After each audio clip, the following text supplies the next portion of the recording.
Anita, how's your mental health?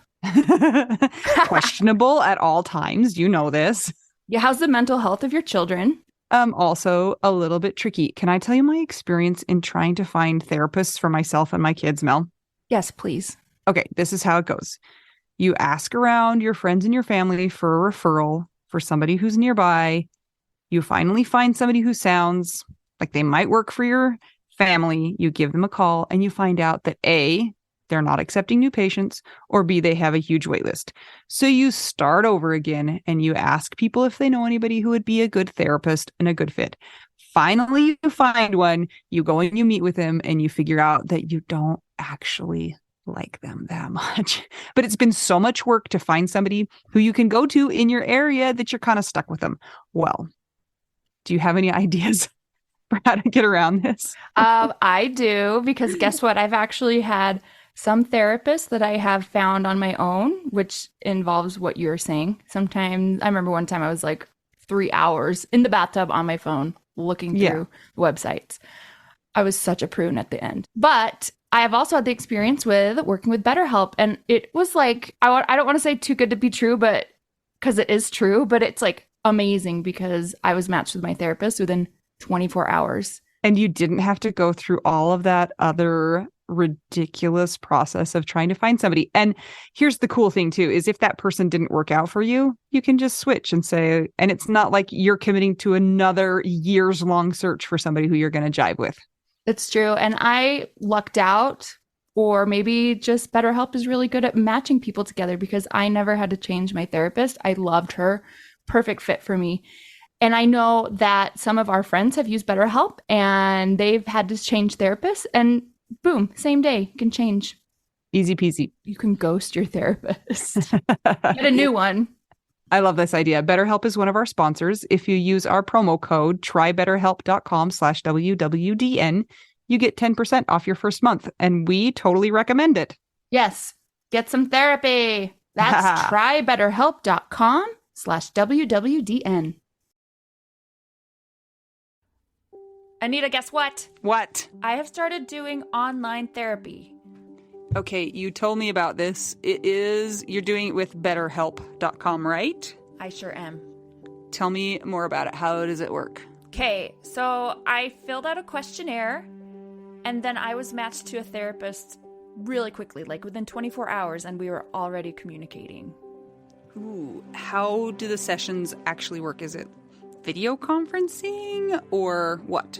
Yes, you can do video conferencing, you can do a phone call, or you can use the allotted time to instant message with your therapist. So say you're not feeling really great about speaking and you would prefer messaging, or you're in a place where you can't speak, you can still do your sessions there. Interesting. It's kind of awesome. So how's it been going? It's been going really great. I love how easy it is to communicate and how it's not dependent on where I live and where the therapist lives in order to help me with my needs, like with my grief stuff or anxiety or whatever. So I feel like it's a really great service, and I think that other people should do it. So, Mel, obviously you've done lots of therapy in the past. So how does this compare to those experiences? I am such a fan of this online therapy, I have to tell you, because I didn't have to find a therapist and hope that it worked out. I don't have to pay $150 per session, and I don't have to drive an hour to my session and then an hour back. I'm a big fan. It's very convenient. It sounds like a great idea, especially during a pandemic. It sounds like a great idea anytime, but especially right now when people are stuck inside their house, or if people just don't want to drive because they're lazy like you. Totally. Or if people have 4 kids like you and they want to die. Totally true. So we're really excited because we have a new partnership with BetterHelp.com, and our listeners can get 10% off of their first month of counseling if they sign up at, what's the website, Mel? Try BetterHelp, HELP.com/WWDN, which stands for Widow We Do Now. Amazing. I am thinking that I should sign up too, Mel, and see if it's going to work out great for me like it's working out great for you. Yeah, and you know what's awesome? They do individual therapy, they do family therapy, and couples therapy. Well, couples therapy, yeah. So when you and I get in a fight, our first widow-wife fight, we can go to BetterHelp and get a session. And just a reminder, this is not a crisis line and it's not self-help. It is professional counseling done securely online. That sounds great. BetterHelp is available for clients worldwide, and you can log into your account anytime and send a message to your counselor. It's more affordable than traditional offline counseling, and financial aid is available. Widowing is hard, and not widowing is hard. Everybody needs better mental health. Start living a happier life today. And remember, our listeners get a 10% discount off their first month. And again, the link is trybetterhelp.com/WWDN. Happy widowing! So Memorial Day's coming up. Actually, this episode's going to be released on Memorial Day. Yeah. Do you have big plans for Memorial Day? Sure don't. What about you? No, I'm not like a huge Memorial Day person, but I will go up to the gravesite and decorate it obnoxiously, as you taught me to do. That's all I got going on, and maybe we'll eat food. Sounds good. I'm really glad that I'm such a good teacher that I taught you to be obnoxious with the decorations. Yes, obnoxious of the cemetery plot that still has no headstone. So it's got to have something fun. You know what I realized? I think we've talked about this before on the podcast about how Memorial Day and the graveside isn't as big of a deal for me as other people. I mean, obviously, like I'm not living by the cemetery now, but it surprised me yesterday because you and I were talking yesterday, Anita, and you asked me about Memorial Day, and I totally forgot that like Scott's in the cemetery somewhere. Like that's how much I'm distanced from a cemetery mentality. So I think I have mental problems. I don't know. Some people are more cemetery people than others. I was talking to somebody who has always had this huge plan of action, and they go visit 22 cemeteries, and they always go to the same ones in the same order, you know, and things like that. And it's just never been like that for us. Same here. If any of our listeners are super big cemetery people, will you guys let us know what it's like? Because neither of us are this way. And I'm curious. Well, I'm Mel. I'm Anita. We're a couple of young widows trying to figure out what do we do now. Oh! ASMR, not a fan. I'm not a fan. I love to torment Anita with sounds over the mic. I had a bad experience, okay, with a Zoom call lately and somebody eating chips, and it was the facilitator of the Zoom class, and everybody else she asked to put on mute, so everybody else is muted, and she is crunching through this bag of chips, and I was just like, are you kidding me? We all have to be on mute, and you're being so loud, and I don't do chewing noises well. I don't know if other people are like that too, but I cannot stand the sound of people chewing loudly in my ear. And we were supposed to be doing this like very thoughtful activity. We were supposed to be examining our feelings, and there's like, oh, it was the worst. I was so irritated. That's why Mel is teasing me. Yes. Do you ever get bugged on cooking shows when the sounds are too loud of them cutting like chicken and stuff like that? No, that doesn't bother me. That doesn't bother me. I'm okay with that. Okay. Good. Does that bother you? There was only one show. It was like that Jada whatever lady, and it was Giada. Giada, yeah. Rentis? Yeah. For some reason, like the sound was really loud when she was like making this chicken, and it was a raw chicken, and I can't. It's gross. Yeah, the whole aura of that show is kind of like that, so I'm not surprised about that. I'm super excited about today, Mel. Tell me why. We have another guest. What? I know, it's crazy. We didn't think that we would be able to find too many guests that would be willing to talk to us, but we've had a good run here. We sure have. And today's guest is special for me because she's my alternate personality. I love this. Explain. Okay. So without going into too much detail, because she will need to tell her own story, our guest, her name is Mindi Holmgren. And 3 weeks after Jason died, about 3 weeks, I was looking on Facebook, I think, or I was looking at the news, and I saw something, a headline, talking about a man who had died at a pool in a city maybe 20 minutes away from where I live. And I was like, what? So then I looked through the story, and it was about a guy who lived very close to us, and his wife had 3 kids, was pregnant with another kid, and who had died at a pool. And I was like, what in the world is going on? This is so bizarre. So I sent her a message, just kind of in shock about how weird that was. The coincidences I felt like were that was too much of a coincidence. Anyway, she did respond to me at that time, but then a long, long time went between that time that we talked. And then we ran into each other again, and I didn't recognize her at first, but she seemed so familiar. And then I was like, oh my gosh, that's Mindi, who is my other person who has like the same life as me. So then we kind of reconnected, and she and I have been chatting, and she has 4 kids now, and she's living my same life, except for that she's really nice and soft-spoken, and I'm not. So that's why she's not me, but sort of like me. So welcome, Mindi. Yay! Thank you. Thank you for that introduction. This will be fun to chat for a little bit.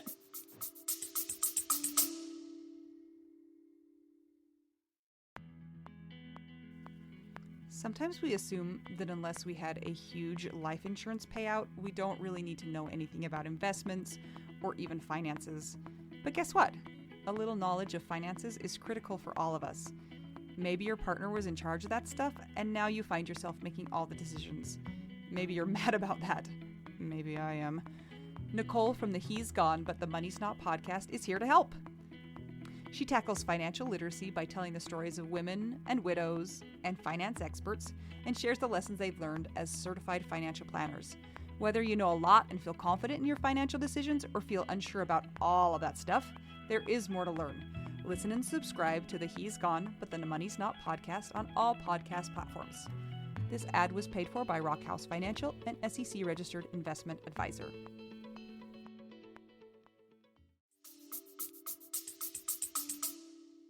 Yeah, I just can't tell you how bizarre I felt like that was when I read about Corey. I just thought, one of my first thoughts, and I'm maybe a little bit embarrassed to say this, was like, what, does God need like a swim team or what? Because Jason died at the pool. He was a swimmer. Corey died at the pool. He was a swimmer. I was like, is he forming a Navy SEALs of heaven? What is going on here? So he probably is in a different way. He needs all the strong ones or something.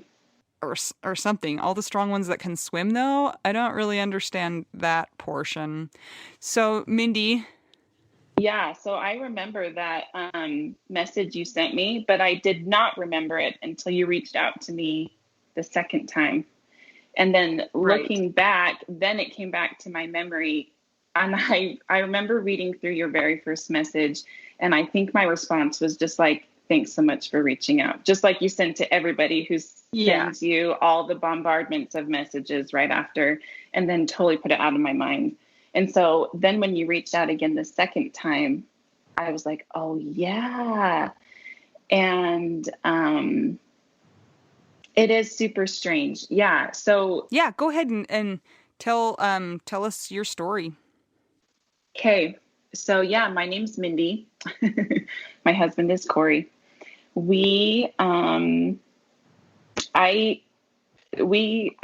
we met while we were both attending Utah State University.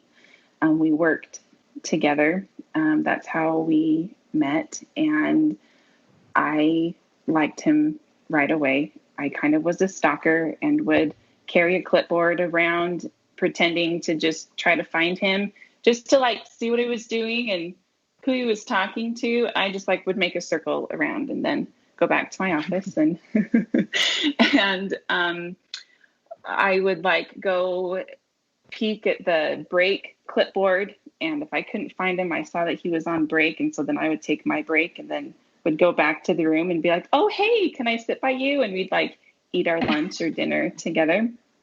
And I actually asked him out first, and that was super, super weird for me.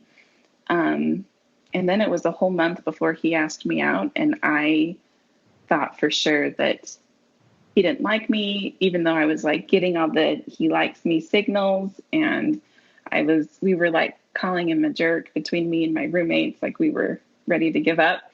And then he finally asked me out, and we had, anyway, after that, it was every weekend, every month. It just went really fast after that. So we got married in 2006. We kept going to school for many, many years. I graduated with my bachelor's. Corey graduated with his bachelor's, and then he went on to get 2 master's degrees. He was a marriage and family therapist, and he was also a chaplain in the Utah National Guard, the Utah Army National Guard. And so we kind of have been in the military for a long time. Corey never actually got deployed, though. He was on contract as undeployable because he was in school for so long. We had been married, let's see, he was officially done with school in 2015. So that was a whole long time to be poor married college students. When did you guys When get did you married? guys get married? What year? 2006. Oh, so like 9 years of school. Yeah, it was very, very long. The Army kept changing requirements, and like what was supposed to be 2 years got extended to another 2 years and another 2 years. And it just felt like this never ending, like, patient test. But then he got assigned to the Special Forces unit here in Utah, and that was where he always wanted to be. He never wanted to work with anybody else, and absolutely loved it. He was a very, very personable and skilled therapist. I know I'm biased, but he really was, and a really good chaplain. And so it was a great shock for not just close family and friends. It was, his death came as a shock to a lot of people. And then, yeah, so we have 4 kids. I was pregnant when Corey died. Our 4th was born just 6 weeks after Corey died. So in January 2019, it was a Saturday. He had been to a military event in the morning. It's called a Yellow Ribbon event, and he was there as a chaplain. Some soldiers had recently returned home from deployment, and they have this event to kind of help show different resources of reintegration and things like that. And so Corey was there as the chaplain and reminding, services and whatever that he could provide as a chaplain. And he finished earlier than we both thought. So he called me on the way home from that event, and he was like, "Hey, I'm already done." And I was like, "Really? That's, so cool." He worked a lot. And so it was a rare and special thing for him to be home to hang out with us. And so we decided that we were going to go swimming at our local rec center. We called our friends and neighbors that just live a couple houses down from us to come with us. And So we were going to meet them there. So Corey got home and changed clothes. And then we were like, kids, we're going swimming. And they were like, it's like our favorite thing, you know.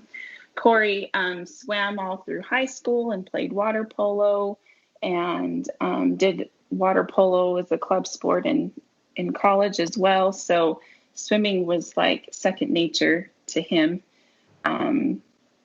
He loved it. And so we go to the rec center, and we were waiting just a few minutes until our friends got there. So Corey was really big on meditating.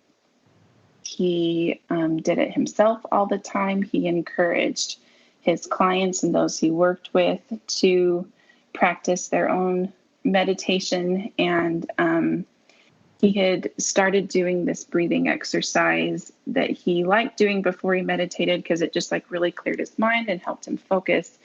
And it kind of improved the quality of his meditations.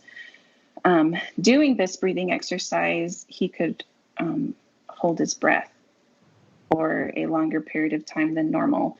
So being the swimmer that he was very anxious and wanted to try this while swimming to see how long he could swim underwater after doing this breathing exercise. But I didn't want to. Oh, and Corey wanted me to take a video of it so that he could show all of his friends how cool he was holding his breath while swimming.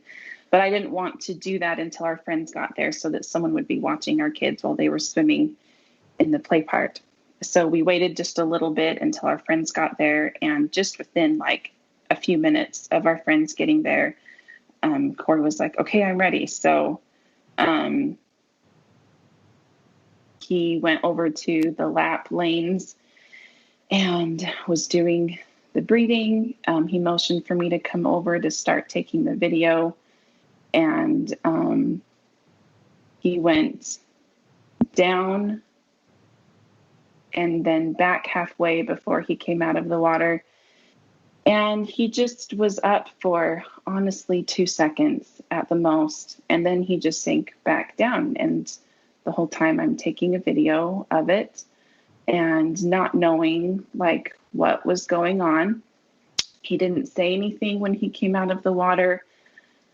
He didn't gasp. There was nothing. He just came up and then went back down. And I was getting nervous the longer time went on. But I also didn't know what was going on. He could make himself stay at the bottom of the pool. So that part it wasn't out of the ordinary. Like he could just, make himself be there. And I don't like the water, to be honest, very much. There's like a whole bunch of things that I would rather do before swimming. So I always feel nervous swimming. So it also wasn't weird that I felt nervous watching him. But time was going, and I was thinking, am I supposed to do something? Do I get the lifeguards? But I'm taking a video, and am I going to be made fun of for being a overprotective wife, for saying something or being too cautious because it would be on video? So anyway, I can see the lifeguards chatting out of the corner of my eye. As I can tell one of them is going to jump in, I turn off the video and I just am like watching it. So lifeguard jumps in and pulls him out, and then whistles start blowing. And I remember saying out loud, oh my gosh, this is so stupid. I was ready to be so mad at him for scaring me. And then they started working on him, and I walked around to the side of the pool where they were working on him, and our friend, he and his wife, so they were there with their kids. So he came out of the water, and he was the first person I saw, and I was like, Sam, it's Corey. And I kept walking around to where the lifeguards were when his wife, our other friend Mandy, was right there. And she just started she just was right there with me. Sam ended up taking all of our kids. So he stayed with the kids. Everybody had to get out of the pool. They started working on Corey right away.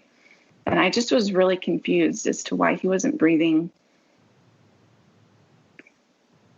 and like what was going on. So anyway, the paramedics came, took him to the hospital. They ended up working on him for an hour, and basically his heart just stopped, and they could never even get a pulse, not even like a pretend one like, you know, heart beating, but they're still not alive. And so when we're at the emergency room, the doctor eventually came up to me and said, we're going to give it 2 more minutes. And I was like, what? No, like, you can't stop, you know? And he was like, it's been an hour, and even if he came back, he'd be brain dead. So I just remember feeling so confused. Like nothing made sense. Nothing made sense. So that's the day that everything changed. My whole world changed. My kids' whole world changed. And there I was, pregnant. Very, very pregnant. 3 young kids. My oldest at the time was, let's see, I had a 10-year-old, 7-year-old, and a 5-year-old. And then was pregnant. So that is my story. And here we are, a year and a few months later, and I still feel confused, if I'm being honest. Yeah. You know, the reasons that Corey died are probably very similar to Jason, except that Corey's autopsy report didn't show a heart defect like Jason's did. Corey's autopsy report showed that he had a portion of his heart was enlarged and he had high blood pressure.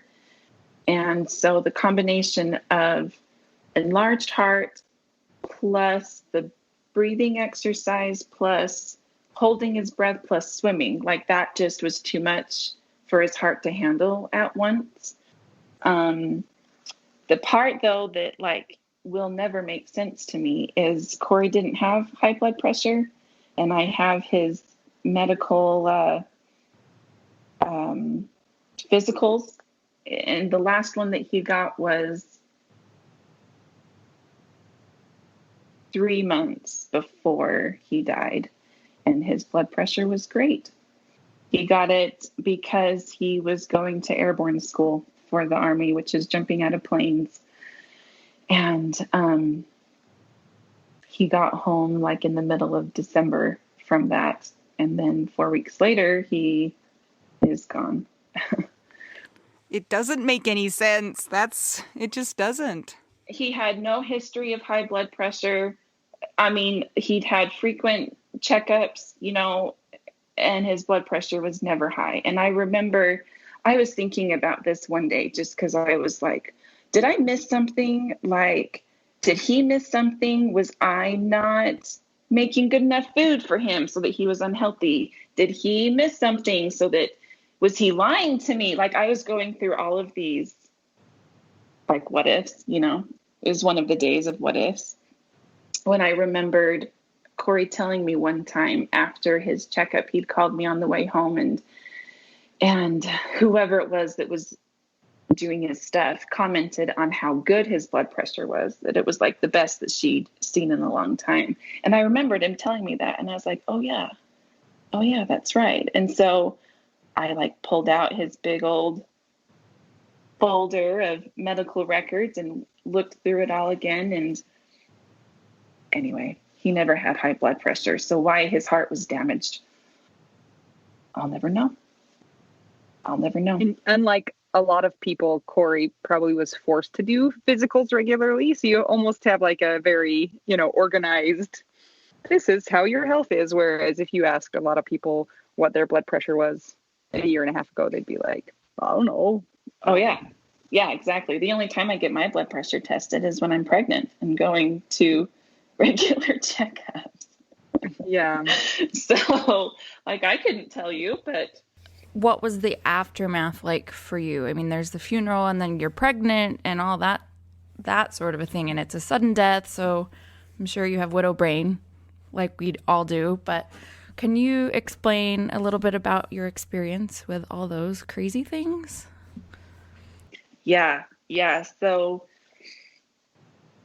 I have the first 6 weeks after Corey died, and then the next 6 weeks, which happened to be after baby Jack was born. And both were just hard 6 weeks. And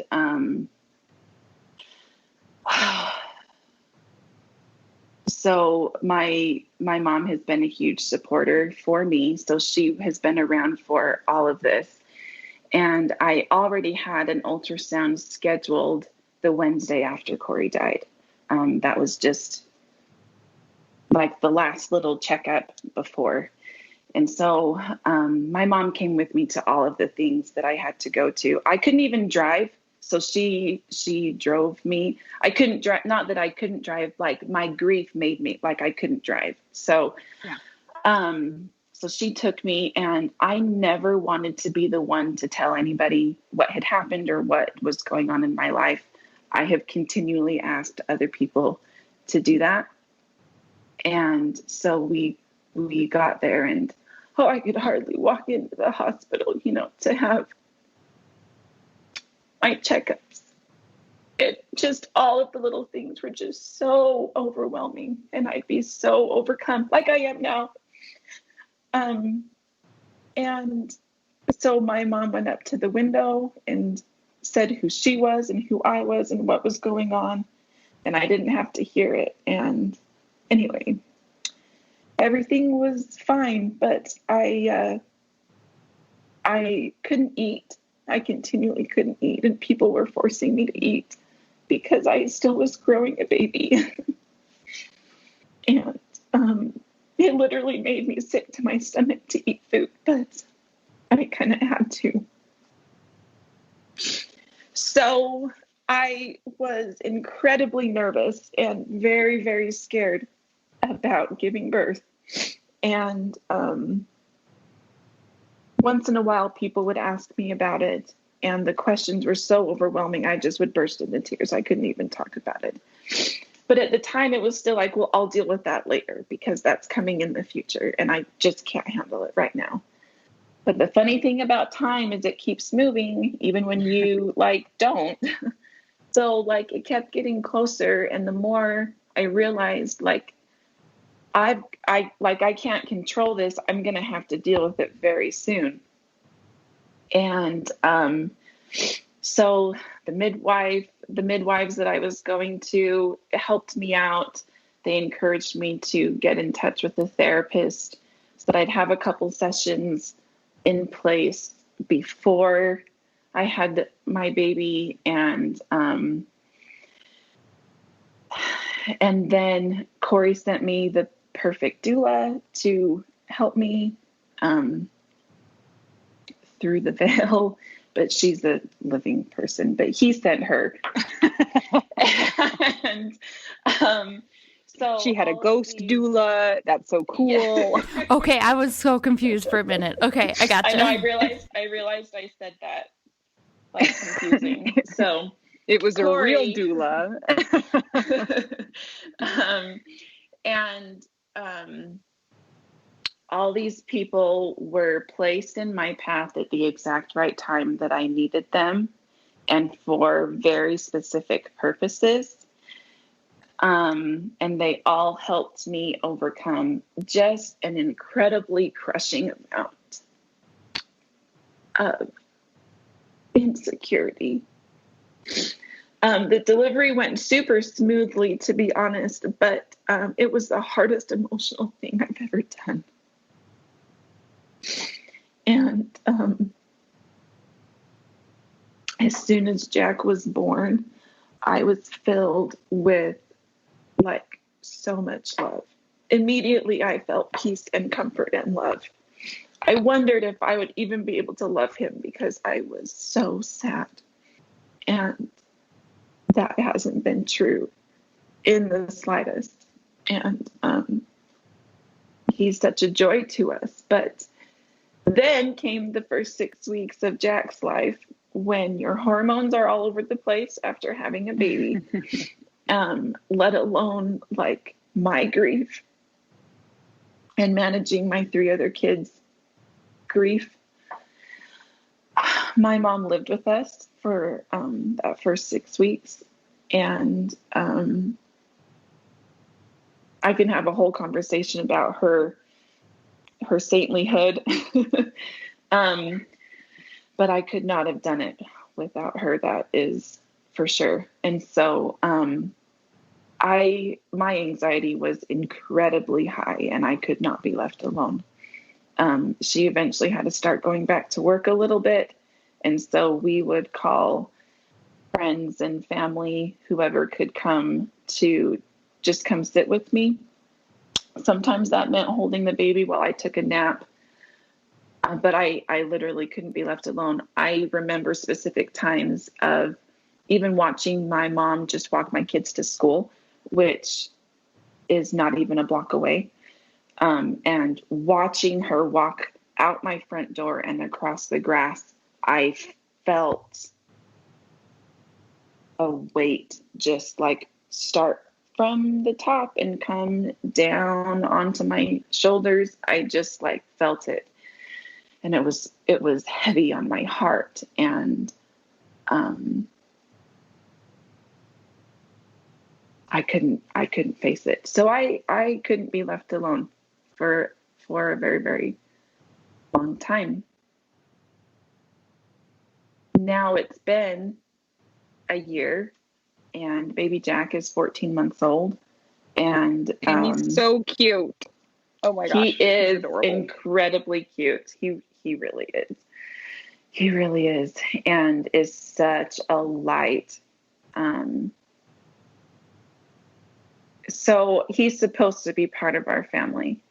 And I think that he has been prepared specifically to come to our family as we are at this time.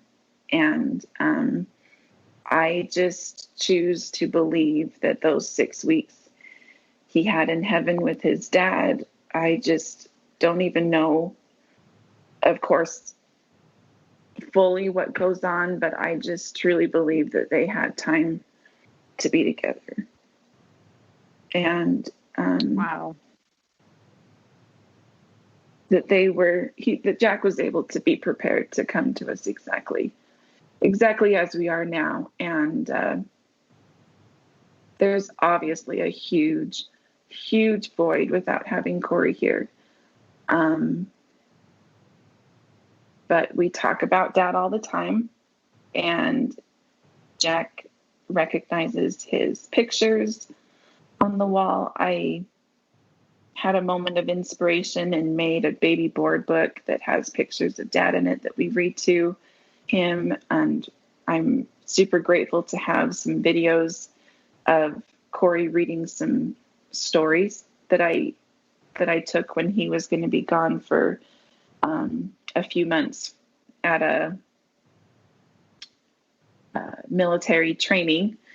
So we just had 2 kids, and they were little. And so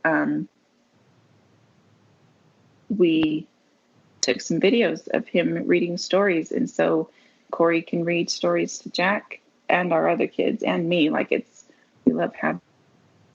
So he knows him, kind of. He recognized him even when he was 2 months old. He smiled huge at Corey's picture when he'd only smiled to like me and Grandma at the time.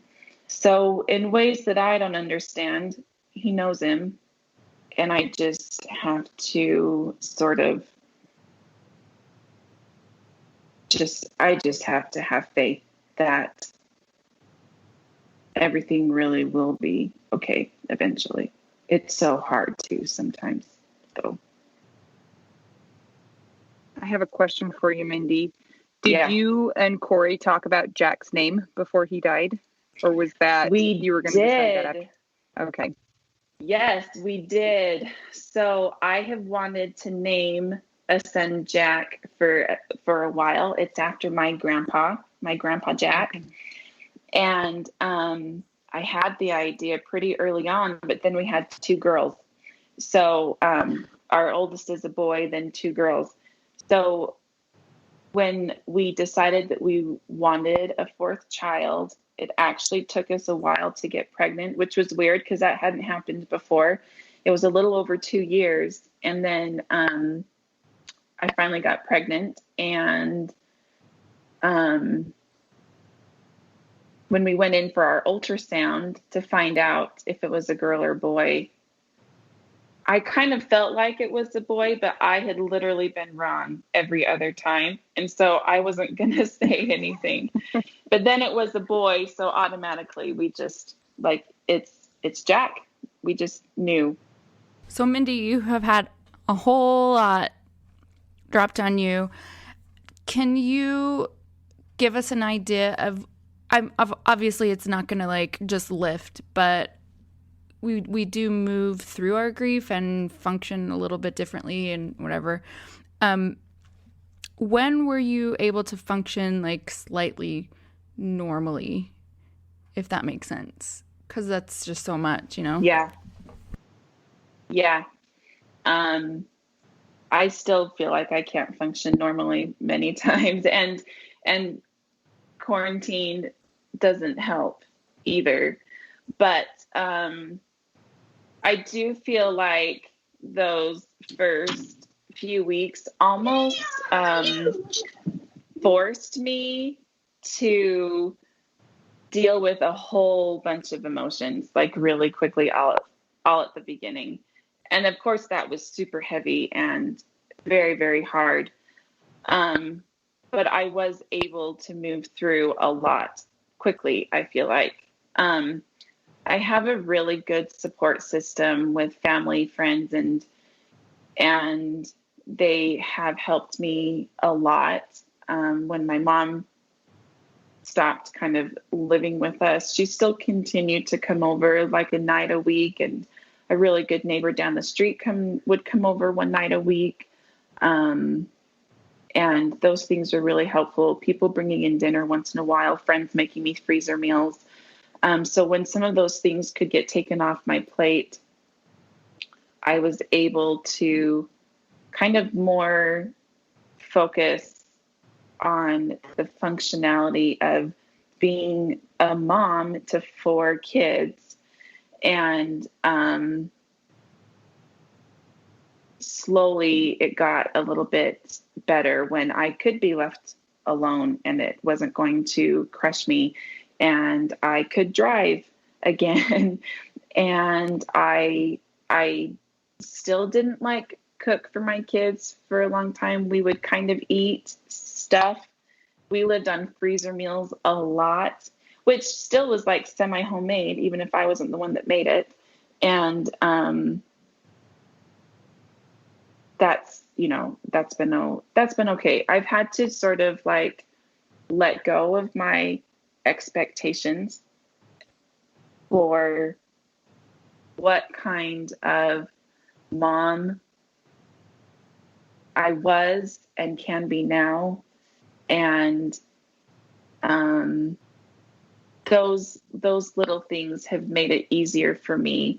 The more stuff that kind of gets taken off my plate, the more I'm able to be there emotionally for my kids. And still, I can't do it all. I'm grateful to have therapists and grief groups and things like that to have helped us, especially when I was like, I don't know what else to do anymore. So what's an example of what your expectations are like for you as a mom at this point? Having a clean house and making dinner and always having laundry done. And which is hard to do without all this grief, right? Well, for me, it's so true. It is. It's so true. And so then when, COVID started and we kind of like cut off contact from all people, all that help stopped. And like for Christmas, all I asked for, I was like, Mom, I just don't want to cook or clean. So however you want to take that, that's what I want for Christmas.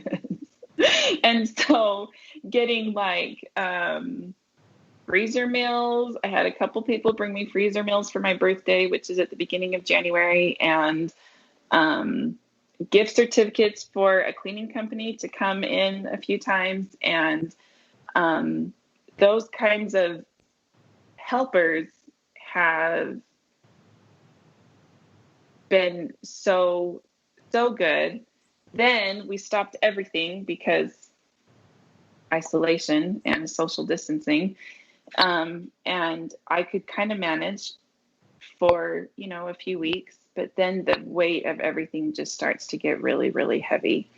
And I have to let go of some expectations again, and having really simple dinners, or having kids do their own laundry. They each have a laundry day, and I encourage them, hey, did you put your laundry in yet? Have you folded it yet? Let's put it away. And not that it's perfect, but like they need to help do some stuff. And just being okay with the fact that like not everything is always picked up all the time, but also encouraging my kids to help me pick up toys and quick before bedtime. Like, let's just take a couple minutes. And they are pretty good helpers. They really are. They're pretty good listeners. The thing that I have missed a lot is reading to them every night. I can't read to all of them every night anymore. I just can't. It takes too much time. And I hate that I'm saying that like, I don't have time to read to you, but I cannot read for 20 minutes to every single kid every single night. I just can't do that. And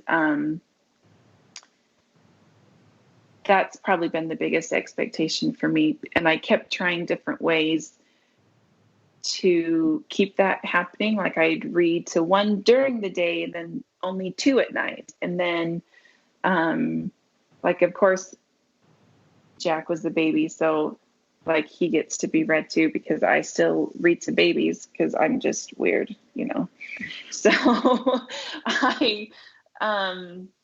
anyway, so now we take turns and one kid a night. And so they only get read to a couple times a week. And it's not like that's bad. It's not bad, but it's just like this unrealistic expectation that I've had to convince myself it's okay. It's okay to have cleaning ladies. It's okay to live on freezer meals. It's okay to have your kids eat school lunch every day. It's okay to not read to your kids every day. And these were all things that I used to be really good at and used to kind of do without much struggle. And now I have lots of struggle. And we trade kids. Yes. Or you can come live at my house.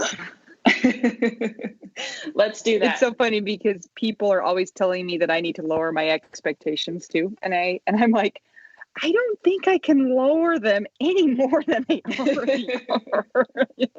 And like, these were fairly low to begin with, and now they're just lower. I'm impressed that you can get your kids to do laundry. And I have also had that exact conversation with myself about bedtime. You want to be able to make bedtime a nice time that's really loved. And you just don't have time. It's not realistic to spend, all of this time getting them off to the bed. Bedtime for me is the worst right now. And yeah, I hate it. It's like been the worst for you the whole time, the right? Vibe that I would certainly like it to. It has. Oh, it absolutely has, because my kids are not cooperative at night. And I am just so tired at the end of the day that I'm just like, can you just go to bed? People are like, lower your expectations. And I'm like, I can't. they're too low already. So. So guys, obviously I'm not a mom. I've never been a mom, but I've been on the internet and I have mom friends. And it's almost the same if you've been on the I'm internet. basically a PhD in understanding mom. No. So my observation, and I don't know if this is a question or just an observation, but I mean, there are movies built around like the perfectionist moms, or like the moms are at the playground and it's like there's such a high, I don't know if it's like this everywhere, but expectations like for yourself, or like people can be jerks about if people parent their kids differently or whatever. So that seems like almost like impossibly hard to deal with, that sort of mom stuff, plus like the grief stuff on top of it. And it's like, my gosh, Mindy, I'm hearing you say like all the stuff that you're able to do. And I'm like, I'm so lazy. Like sometimes I'm like, oh, I can't go into the next room. And then I'm like, I'm a failure because I have no kids. I have like dogs. It doesn't matter. But I mean, what's that like? Did you, before you guys, both of you were widowed, did you feel some of that mom judgment? And then I know obviously like it's like a bajillion times harder now. What would you say to somebody that's a mom that's struggling with these feelings of perfectionism, pre and post grief? Don't have kids. Yeah, that's Just a kidding. big. I was married to a therapist. I personally am not a therapist, but I was married to one, and some of his therapiness rubbed off onto me little by little.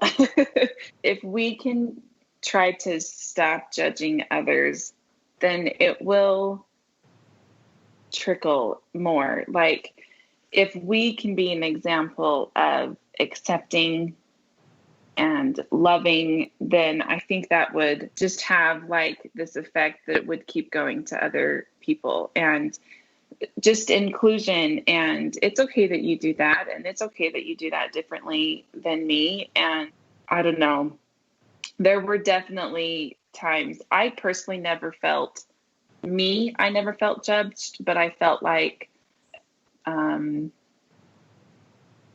saw it happening to other people. And yeah, we just need to lay off it, everybody as a whole, like just stop it. Interestingly enough, I have not felt any outside judgment since Jason died. I feel a lot of internal judgment of myself and the standard that I have set for myself. And in some ways after Jason died, I felt liberated from the judgments of others, because I was like, screw you. You have no idea how hard this is. You know, my kid's going to show up to church in a Spider-Man costume, and if you want to give me crap about it, you come talk to me, you know, and I will read you the riot act, because, you know, so in some ways it's been better that I don't care what other people think so much about my parenting after Jason died. It's more self-induced. Excellent. Also, props to you for getting to church. I know. Well, back when there was such a thing as church. Also, I have no kids and I don't leave my room. So, I mean, you guys are both doing like way better than me. What you just said, Anita, resonated with me as far as like when Jason died. It's like you're kind of released of some of that caring, I guess, what other people think. And that's what I noticed too. And I also noticed that now, of course, like when Scott died, I was not around a lot of strangers. It's strangers that are like at the bank where you have to go deal with their records, or at the pharmacy when you're picking stuff up. But I felt like the people that were around me were so kind to me. And I just remember thinking, man, I wish that it didn't take something as tragic as my husband dying for people to show this amount of love and to be kind. Now, my people in my life are always like really pretty amazing, but I just kind of thought about that as like a whole, for like the whole entire world. It's like, do we really have to go through a tragedy to be that empathetic to people, or to be that willing to be like, oh, well, maybe her husband died and that's why she's crying, or maybe, you know, maybe this horrible thing happened, or maybe like it wasn't such a horrible thing that somebody is going through, but in like the ratio of like their life experience and how hard that is for them, it is hard, you know?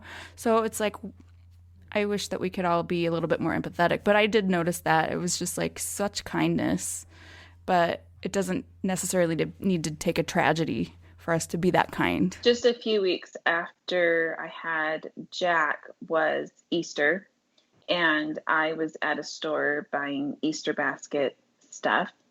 That was kind of a big deal for me. I went to the store that day, which meant I had to like get dressed and drive and take my baby with me. Like these are all little things that are like so big when you're weighed down with grief and everything else going on. So I was at the store, and one of the employees was making small talk with me, commenting on how cute my baby was, and she could see that he was so little. So she was asking like if I was getting any sleep and, you know, making small talk. And I mean, did not want to talk to her, of course, but like, I just kept thinking like all these people around me have no idea what is going on in my life right now. They have no idea what has happened. And it's not like anybody was mean to me, but it made me more aware. What is that random person's story right now? What is that person's story? Like just this last week, actually, our headstone was installed. And so I was driving there with the kids, and there was some road construction, and I didn't realize that the lane I was in was a turn left only, because it used to be like the go straight through lane. And so last minute I had to get over, and anyway, the guy that I went in front of, I think it was a guy, the driver that I went in front of honked at me. And my son, who was sitting in the front, was like, "Sorry, driver, we've got important business to head to." As we're like driving to the cemetery to see Dad's headstone. You know, like we just, like you said before, we just need to chill. Just like relax a little and know that everybody has some hard stuff. I can't even tell you how many friends and family are going through the hardest of hard things right now. Health problems, mental and problems, relationship problems. I mean, just like so many that is like life is just so stupid hard. And I don't super understand like why it has to be like so stupid hard. And I just have to,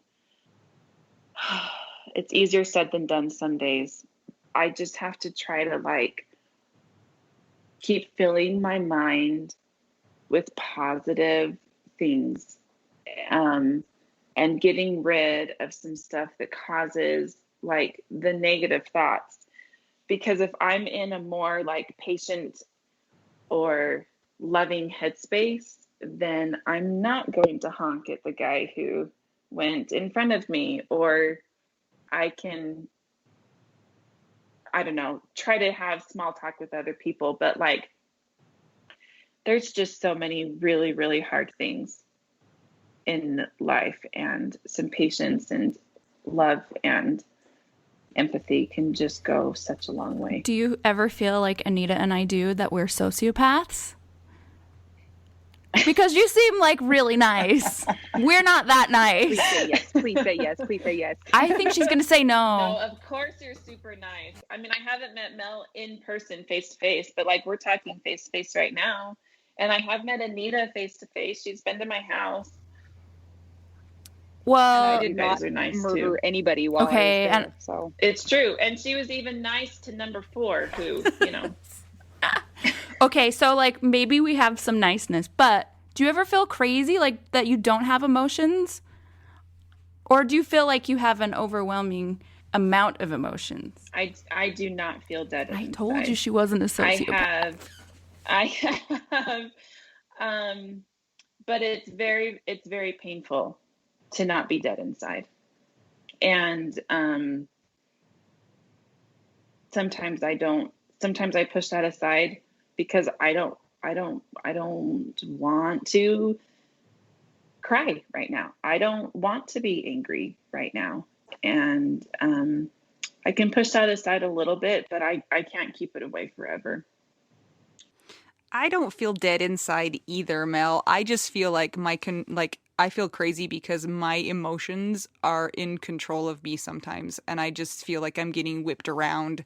And I just feel like I'm an insane person sometimes. I just don't feel like a normal human a lot of the time. And I didn't used to feel like that. We so. are our own version of a zombie, maybe. We just widow zombies. Oh man. Yeah, it's super crazy and super hard. I have a question, Mindy. Okay.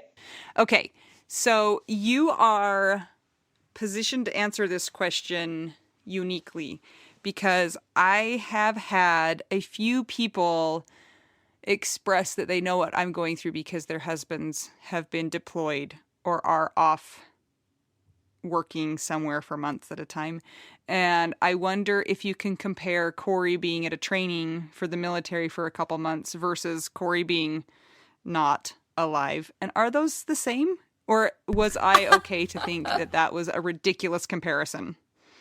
Yeah, that's a really good question. So there's times where I'm telling myself that Corey is on a 40 or 50-year deployment with minimal contact. And I can relate just like a little bit more to that. Whereas it almost helps me remember that he's not that far away because I don't believe that he is. And it also helps me remember that I'm going to see him again, which I believe that I'm going to. And I can't let myself think so much about the decades that are in between that because that gets really overwhelming. So I try not to go there a lot. But I will say that someone who, has a husband who is gone all the time or who is deployed, that is not the same thing. It's not the same thing. Because Corey was gone all the time. He worked a lot as his civilian job as a therapist. He worked a lot of hours, a lot of really long hours. And although he had never actually been deployed, he had lots of different trainings that he'd go on, 1 week, 2 weeks, 3 weeks, lots of weekends, a few that were multiple months. And those were hard, but I still got to talk to him on the phone. I still would get text messages once in a while. And it's just, no, it's not the same. No, it's not the same. But for me personally, some of the things that I learned in preparation for a possible deployment in our future are a little bit applicable to me now because I feel like Corey has a calling. I feel like he has a duty, and I feel like it's the same thing that he's doing now that he was doing when he was alive. And my role as his wife and the person who holds down the fort so that he can do his job, which is what they talk about a little bit when a soldier or whoever is going to be deployed, like you kind of having to take care of the home front. I feel like I am still needing to do that, and I can do that while he's doing his job. And so some of those things that I have learned actually are applicable to me now, not in a way that I ever thought, obviously, but I have learned a little bit from that. And I try to keep that in mind sometimes too, because I just really feel like he is doing a work. I don't know what that is, of course, but he's doing this work. He was needed in heaven. And I'm here to take care of our family until we see each other again. Mindy, I had somebody contact me just recently whose husband died suddenly or unexpectedly, and she is also pregnant. And I wonder if you were able to give somebody else who's kind of living in your shoes some advice about that, if there's anything that you would say as far as that's concerned. I don't know if there is any good advice for that situation, but I would say that I'm really sorry that you have to be going through this. I would say that you are enough. I would say to acknowledge your fears, to figure out who you need to work with to help you face those fears, to help support you. No one around us can fix our problems and fix the hard things that we're going through, but they can be with you to help you face them. And if you can have some kind of a support network, whatever that is for you, to help you face this, then that will give you just a little bit of strength enough to take one more step forward.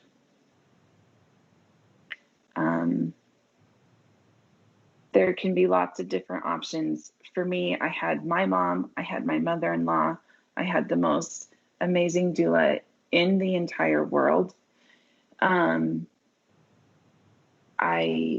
have a really, really good set of friends. Corey and I actually talked a lot about how rare it was that we had so many really good friends. And they're not just like acquaintances that you like see once in a while. Even if we didn't see each other a lot, we just pick up right where we left off. And we just like truly feel like we could say they are like our best friends of all of these different people. And I don't think that's by accident anymore. And so I was able to just have this really, really great support network, a lot of people that I could call. And for sure, you're probably going to want to have somebody with you all the time, like all the time, at least the first few weeks, because everything is just so overwhelming. I got mastitis in the middle of it, and there were all the kids' school things still going on, and they were in a school play anyway, and they decided to keep going with that. There was just so much. And the little things became so overwhelming, and the smallest thing would put me over. And so I needed to have someone there. And so I would say that if you can either move in with someone or have someone move in with you to just help you, you need to be able to sit on the couch and sleep all day if you can. And you need to let somebody else do all the other things. I want to do that too. Sleep on the couch. I know. I want to do that now. But all my people can't come over. I actually made a call just today to my cleaning ladies and asking if they would feel comfortable to start coming in a little bit, because it's summer now. We've stopped with online school, and I just would love to have another hand so that I can actually feel like a person that can go jump on the tramp with her kids once in a while and not feel like I can't do fun things because I've got so many needed things. So, because I mean, the reality is I can't do this alone, and you can't do this alone. None of us can do this alone. Like, we need to have people around us. And thank you to all the people who are around us who help, because how would we make it without them? I mean, I've got the same thing. I've got people who have just been amazing and wonderful, and couldn't thank them enough for what they've done. So basically, if you're a grief civilian, you can still be very helpful, and we rely on you a ton. So yes. I think sometimes people think that because they haven't gone through the same things, they just don't know how to relate. And so, of course, they can't help. And so for those people, not that I don't know why they would be listening to a widow podcast, but just in case they are, we need you. It's a whole network of people of different things, you know? It's true. And there's a lot of people who are like, I don't know what else to do. I don't know how to help you. But like, even though something might seem little, it's a big deal. Like, my cute neighbor across the street, he's 80 something years old. Up until a few weeks ago, because he actually fell and hurt his leg, he took my garbage can out to the road every single week and brought it back in. starting immediately after Corey died. And he did that every single week. And that's such a little thing. Like, I'm like physically capable of taking garbage out and taking my cans out to the road. But that was something Corey did a lot, you know, and it was so nice to just not have to remember, oh, yeah, today is garbage day. Oh, look, there they go. I missed it again this week. And I didn't have to worry about that. And it's just like that one little thing was taken off my mind and I didn't have to think about it. Or, I don't know. That's one example that I thought of right away that was something really little that was almost no effort for him. And it meant the world. Garbage was so helpful for me too. Even when people would come over and visit, like some of the first widows I ever met, young widows, the first thing they did was like, can we take out your trash? And I remember feeling this huge weight lifted. And then it's like, that sounds crazy. It's like, well, what? But it's such a big deal when you're first going through that stuff, because you can't move and you can't eat and you don't want to, and maybe you don't want to be breathing at that time, you know? So I found that, man, just the little things are so helpful. And it's important to have friends that can be with you at various points in your emotions, because as we all know, there's no straight path through grief. It's always crazy and you never know how you're going to be. And so it's helpful to have friends that can empathize and are good at that. It's good to have friends you can laugh with, because sometimes it's like, man, the last thing I want to do is keep thinking about my life. So can we laugh at something else? So just a variety of people and friends, I think, is really helpful. Do you guys find that for you too? Absolutely. Yeah.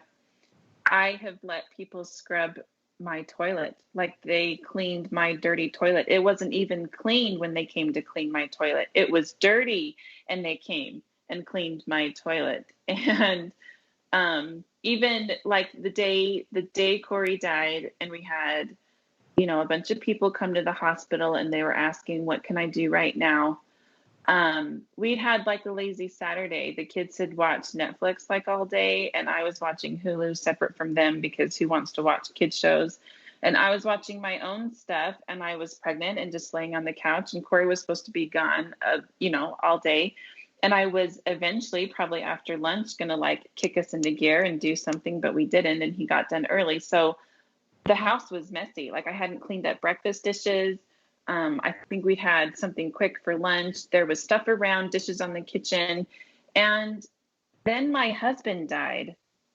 And so the idea of coming home to my house being messy, anyway, the friends that were there, they're like, what can I do? And I was like, go home and clean my house is dirty, and I don't want to go home to a dirty house. So when I finally came home from the hospital that night, one friend was vacuuming, all the clutter was picked up, the dishes were almost done, and I just sat on the rocking chair, and they asked me what I needed, and I was like, they told me I should probably eat, and I was like, okay, fine. I said maybe a smoothie, because that's really easy, and I took 2 sips of it and couldn't finish it. But like, anyway, cleaning my house was very, very helpful, and I had to humble myself to be okay with people cleaning my house. Like, it was dirty and it needed to be cleaned, and I let people come clean my house.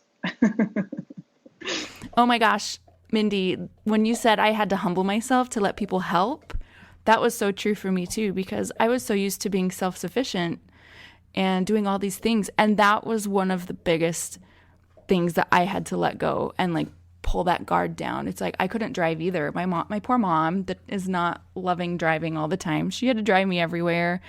And I felt so bad, but it's like I wasn't able to do it. And so even just something like that, or, you know, knowing that I had to have people come and stay with me. I had like a babysitting chart. We called it Mel's babysitting chart. I felt so embarrassed that I had to have somebody with me at all times, but I had no choice, you know. And so there are hard lessons for us to learn. We don't want to be in that position.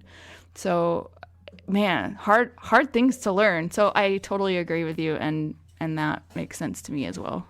So after Jason died, people did the same thing. Like, they would just come and clean, and people were super good about just finding something to do and doing it without even asking me what they needed to do. But it was so funny. A few weeks after he had died, I knocked over a plant, and there was dirt all over the floor. And I was joking with my sister who was there. I was like, oh, we need to call somebody to come sweep this up because like I hadn't cleaned anything, so it was like, I don't think I'm allowed to sweep stuff up in my own house anymore. I think I'm going to have to call one of the neighbors to come do it.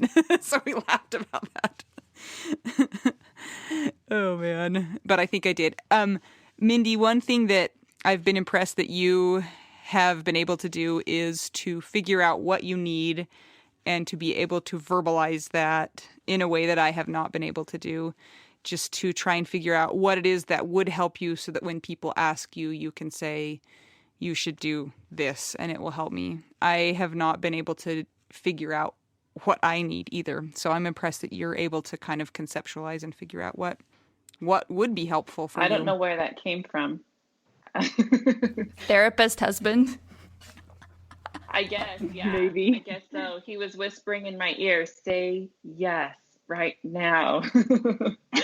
I have probably said no plenty of times too. There are people that have asked if they could do something. And I mean this super nice to anybody who might be listening, who knows me personally, and maybe that I have said no to, but some people who have offered, I do say no to. And then another person who offers the same thing, I say yes to. And I can't always explain why. It might be how close I feel to that person. And if I feel like I could let them in to my vulnerable reality, or honestly, that's probably my number one reason. Like how close is my relationship with you to let you in? Because if I let you come over on a certain day, what if I'm a wreck that day and you're going to see me falling apart, and I need to be okay with you seeing me fall apart? Or like, what if you're coming over and my house is really messy that day, and I have to be okay with you seeing my house really messy? So it's never like, it's not the person that's offering. I don't have anything against you personally. It's me. It's not you. Isn't that the line? It's not you. It's me.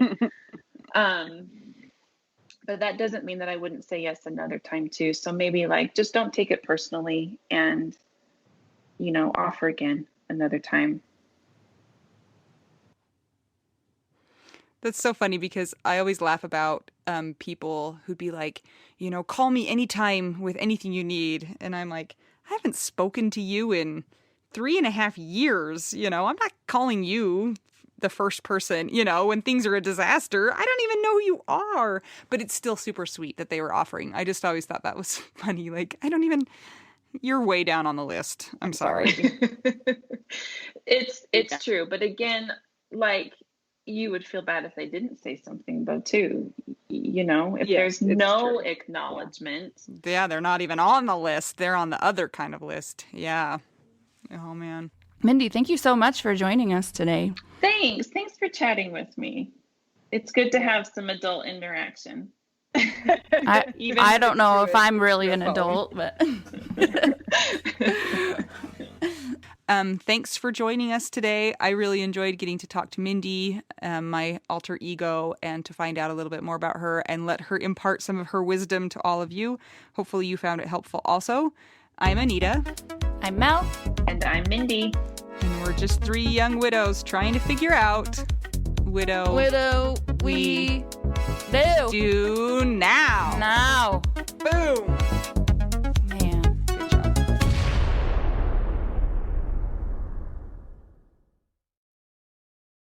This is my favorite thing to discuss with you. Tell me, what is it? One of my favorite things. I do enjoy tacos and cheese and dogs. This is about how you cannot pay hundreds and hundreds of dollars for a phone plan, especially when you're a widow, your person is dead, you might have kids, you might need another option, and you just want your phone to work, you want unlimited texting and service, and you want it to be like $25 a month. It blows my mind that they have plans that start at $15 a month. That is so cheap. And the cool thing is it uses other 5G networks, and so you don't have to pay extra for that, and you still get great service. Yep, Anita and I have traveled all over, and I have used my phone. So I highly recommend it. And my mom's even on it. When my dad died, we put his phone down to the cheapest plan, which is $15 a month. And I think my mom's on the $20 a month plan, and it's so worth it. It's so much cheaper than what we were all paying before. So I highly recommend it if you're on a budget or not. Who cares? Ryan Reynolds is in charge of the company, and they send you free stickers with Ryan Reynolds temporary tattoos. It's kind of the best. So if somebody wants to sign up, what can they do, Anita? Go to trymintmobile.com/WWDN. Seriously, you guys, such a great idea. Save yourself some money. And if you're worried about losing data or having any changes with your phone, not going to happen. They walk you through it. Everything's fine. It's the easiest process of all time. Again, that's trymintmobile.com/WWDN.